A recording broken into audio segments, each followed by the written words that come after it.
Would you ever run across South America? I was injured on day one. Climb the 7 summits. The whole curtain of rock faces started coming down the mountain. Trek across Antarctica. Unbelievable experience, pushing to the absolute limit. I'm at my limit right now. Or row across the Atlantic Ocean. We were hit by 2 hurricanes, and 3 tropical storms. Big Life is about exploring unique and untouched landscapes, pushing your physical boundaries and testing the limits of danger. Find out what it takes to be an adventure seeker, risk taker, and a high achiever only on Big Life. It takes a real thirst for adventure and exploration to venture into the great white tundra of the Arctic and Antarctic landscapes. From the great polar explorers Shackleton, Mawson, and Amundsen to Robert Peary, the first person to reach the geographic North Pole, the harsh, wintry landscapes have been places of extreme beauty, invaluable research, and ever-impending danger. But whatever their reasons, people are drawn to the poles, and Laurie Dexter knows these regions only too well, having traveled more than 100 times to the North and South Poles.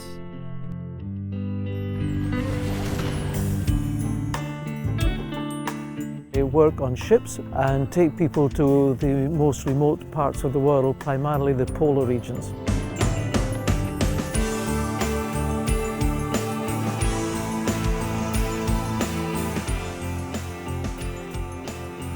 I grew up in the Shetland Islands, which is the north of Scotland. And at the present time, I live in a very small community in the Northwest Territories called Fort Smith. It's about 1,000 kilometres north of Edmonton. I've been an adventurer all of my life. Growing up in the Shetland Islands, I lived in a very, very remote conditions. My main entertainment was reading, and my parents introduced me to adventure-type children's books. So my heroes as a boy were people like Shackleton and Scott and Nansen and a lot of polar region explorers, and that was really the inspiration which has led to my present lifestyle. I've been doing all sorts of expeditions all of my life. So I've skied across Greenland, I've skied across the Arctic Ocean from one side to the other, from Siberia to Canada. I've skied to the South Pole. I've done numerous sled hauling trips in both the Arctic and the Antarctic across some of the most remote islands in the world. Now, as an expedition leader, I've been doing this for almost 20 years. Most of the trips I've done have been with Quark expeditions. Somewhere between 110 and 120 trips to Antarctica, which I'm guessing is more than probably anybody else in Canada. And I've done about the same number in the Arctic northern regions as well.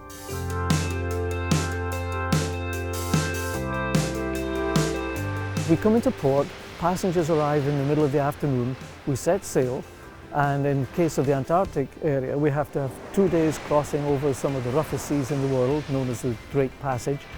And then we try and do a couple of landings a day. We'll have breakfast, we'll go out, we'll take people ashore, drop them off amongst a bunch of penguins. And it's all by zodiac, because these are very remote locations. There are no docks, there are no towns, it's just isolated beaches.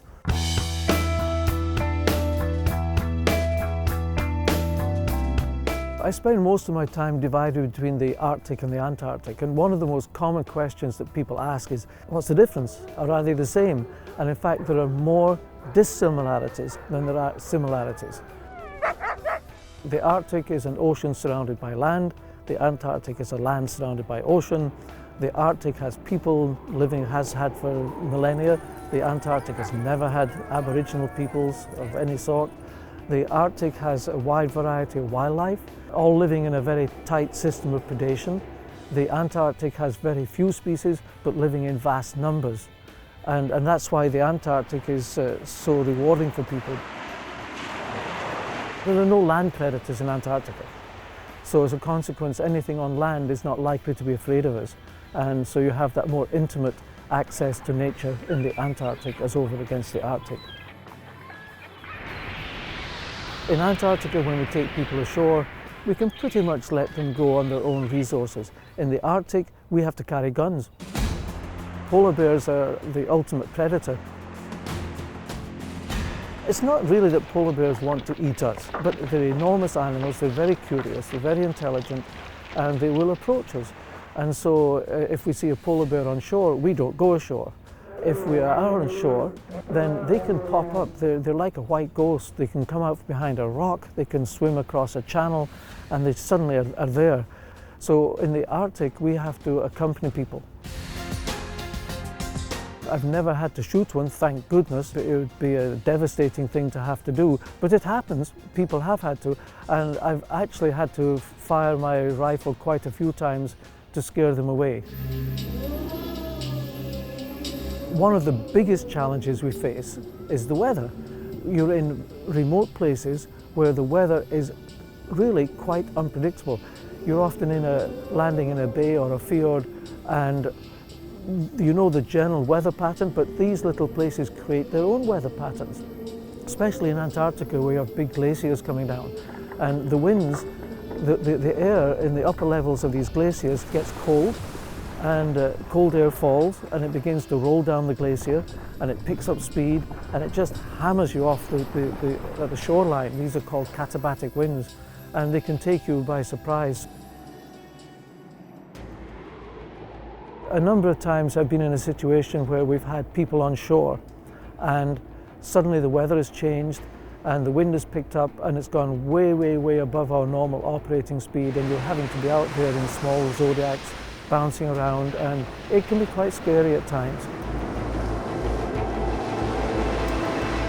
I've talked a lot about working in the Antarctic, but in the Arctic, when we do the trips on the icebreakers, we're often just in ice, so instead of zodiacs, we're using helicopters.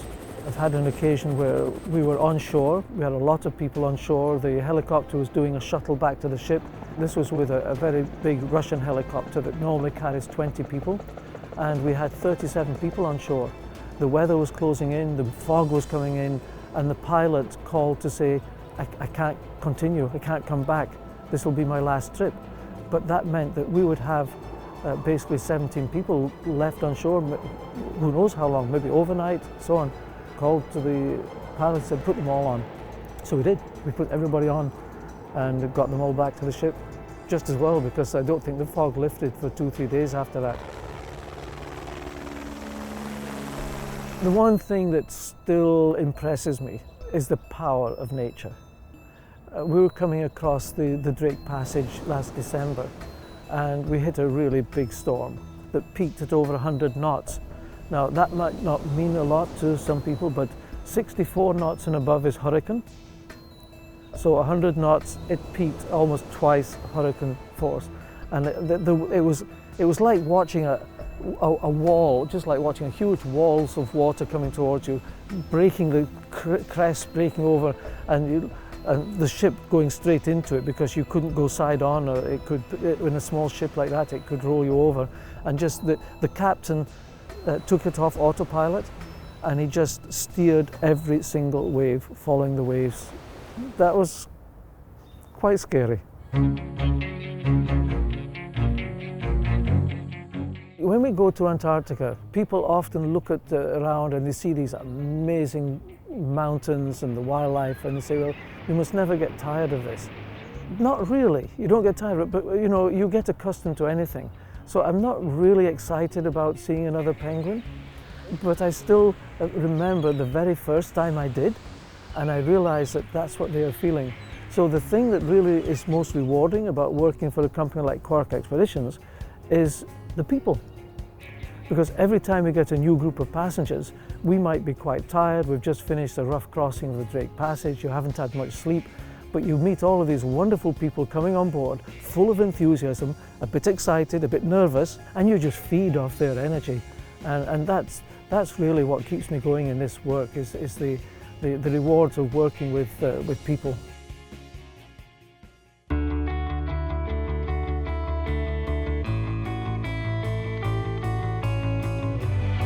One of the interesting things when I think about myself, because I've done a lot. I mean, I've done a lot of extreme running. I've run 600 kilometers in 6 days. I've run 100 kilometers in 8 hours. I've done 10 marathons in 10 days. And of course, I've done a lot of extreme expeditions. When people meet me, it's kind of disappointing, eh? I mean, I'm not that big, I'm not that powerful, but I've still managed to do all of these things. And I think that has a bigger appeal to a wide variety of people. You don't have to be genetically gifted. You can just be quite small and ordinary. You can still push your limits way beyond what you think they are. Big Life continues with a look at the South Pole and a woman's harrowing tale of survival in one of the most dangerous places on Earth. Meagan McGrath has always enjoyed the outdoors, growing up in rural Sudbury, Ontario. She joined the Canadian Forces to become an aerospace engineer, but her sense of adventure was limitless, and she quickly set out to do more exploring. Following in the footsteps of famous Antarctic explorers Ernest, Shackleton, and Douglas Mawson, the vast white landscapes of the South Pole were calling her name.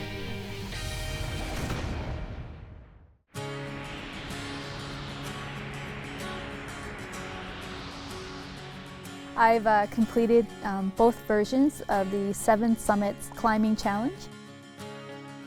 I've participated in the Marathon des Sables. I skied to the North Pole, and recently I became the first Canadian to ski solo to the South Pole.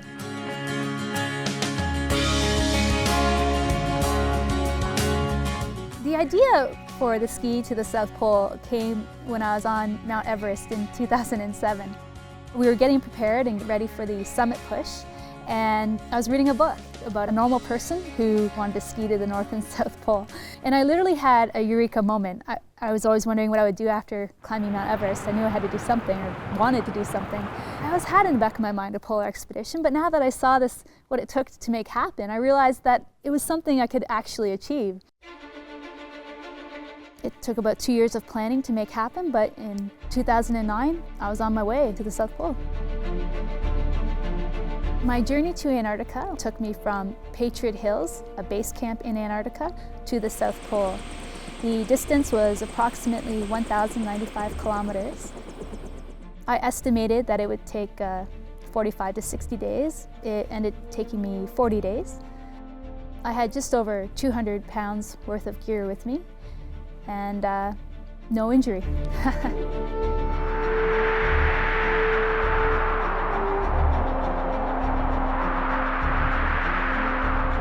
To be honest, one of my main concerns, because I was going to be out there alone, was crevasses. I had been assured that no one falls in crevasses in the South Pole. That just doesn't happen. I took off the first day from Hercules Inlet, which was the start point, and I was given my land features to shoot toward. There were 2 nunatuks, or peaks of mountains sticking out of the snow, to go through those. It's also notorious when you're coming out of Hercules Inlet that the route is very steep, actually uphill, coming out of that particular area. And with your load at its heaviest, I skied the first day and decided by the end of it, there's probably a better way to be more efficient here. The next day I woke up and I decided to try booting it for a while. Booting it, I mean taking off the skis and just using my boots that I was wearing, my polar boots. I tried it out and I got going that morning, and I was doing pretty good progress, but you know, it's getting on to about 10 o'clock in the morning that day, and I want to take a break. It would be my first break of the morning, and I looked down at my compass harness, which was holding my compass and telling me where to go, and I just looked up, and before I knew it, I was up to my armpits, hanging in a crevasse. Looking out at Antarctica at a view that you just don't want to be looking at Antarctica. Well, as I kicked behind me, and I kicked in front of me, and I kicked beside me, I came to the realization that my feet were kicking into a giant void. I was basically hanging up to my armpits on a ledge of snow that was more than likely going to break through at any moment. I had a few thoughts go through my head relating to my family and how much I love them, of course. In a few moments, I'm blinking 1 minute, and the next I'm breaking through that ledge and falling into the crevasse. and I was pretty sure it was over. Not only could I not see, I couldn't breathe. I had all this stuff in front of my nose and mouth. It was suffocating me. My worry didn't become falling at that point. My worry became breathing. I had a very momentary freak out, like split second, and I went, wait, I'm a high altitude climber. I'm used to working in low oxygen environments. So I was able to use that as my rationalization. But I looked down, and to my astonishment, there was a snow bridge beneath me. In a crevasse that sometimes snow gathers, and it creates a ledge or a bridge. Now I was still quite a ways, and I realized that my weight from dropping I would punch through that bridge and continue falling into the hole. But frankly, I didn't really have a choice. And I fell onto the snow bridge. And I remember landing and going, I don't want to move. And I want to move to somewhere else right away. And just out of the corner of my eye, I saw this kind of slope that seemed like it had a bit more hard-packed snow on it. And I leaped up onto that. And then I stood there, again, not moving. And then I realized, okay, it seems pretty sturdy. So I walked very carefully along the bottom of the crevasse, climbing under and around big blocks of snow. And I spent the next while trying to climb out of these sheer ice walls. I remembered that I had my satellite phone. I had an Iridium phone that I used for communications. And it was in the bag that had come down with me into the crevasse. And I wasn't very hopeful that it would work, but it seemed like, why don't I get rid of that option, flush it out, and then try the more dangerous option of trying to climb out again. So I went back very carefully, and I came back to my high point, and I had this phone, and I turned it on, and I have all 5 bars. The phone worked from the bottom of this crevasse. And I didn't believe it. I almost thought it was this weird joke. I connected with Patriot Hills Base Camp. I explained my situation, and they were so professional. So I'd spent 2 hours in the crevasse trying to get out by myself, but the next 6 hours was just a matter of they said they were going to come and get me, and I was keep getting updates on their progress. I was so grateful, not only for the Iridium phone because it worked in the most insane circumstance, I'm also especially grateful to the folks that came and got me. These were employees of Antarctic Logistics and Expeditions, and without them, I wouldn't be here today. I ended up with cracked ribs out of this situation, but it didn't impede me from trying again. I set out after 5 days and began my expedition from Patriot Hills and went to the South Pole.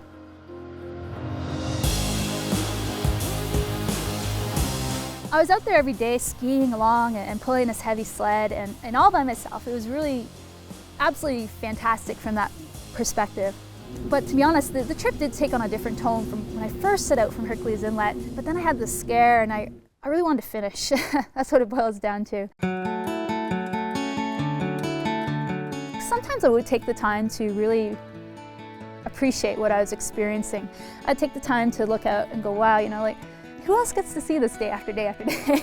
and I really tried to appreciate that. It was I was really lucky and fortunate to be experiencing it. And I mean, that wouldn't have been possible without so many people getting involved, but also I think some creating opportunity for myself and having other people support that opportunity. That's how this all came together, and I really appreciated that.